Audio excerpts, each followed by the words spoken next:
নতুন বছরকে স্বাগত জানিয়ে ঢাকঢোল বাদ্য বাজিয়ে আনন্দ র্যালি করেছে রাজশাহী ব্যবসায়ী ঐক্য পরিষদ।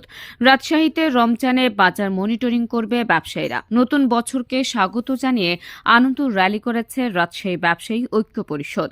এ সময় আসন্ন মাহে রমজানে বাজার মনিটরিংয়ের উদ্যোগ গ্রহণের কথা জানান ব্যবসায়ীরা। রোববার সকাল 11:30টায় নগরীর সাহেব বাজার 0 পয়েন্ট থেকে আনন্দ র্যালি শুরু করে সোনাদিঘির মোড়, বাটার মোড়, গণকপাড়া হয়ে আবারও 0 পয়েন্টে এসে শেষ হয়।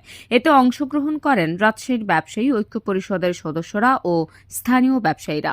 এ সময় ব্যবসায়ী ঐক্য পরিষদের সভাপতি হারুনুর রশিদ বলেন, 5ই জানুয়ারি আমরা ব্যবসায়ী ঐক্য পরিষদ দিবস হিসেবে ঘোষণা করলাম। আমরা আশাবাদী যে আসন্ন মাহে রমজানে কোনো সিন্ডিকেটের বাইরে থেকে এসে বাজার ব্যবস্থায় প্রভাব ফেলতে পারবে না। আমাদের নিজ উদ্যোগে বাজার মনিটরিং করা হবে এবং কোনো অপচেষ্টা করা হলে আইনানুগত ব্যবস্থা নেওয়া হবে।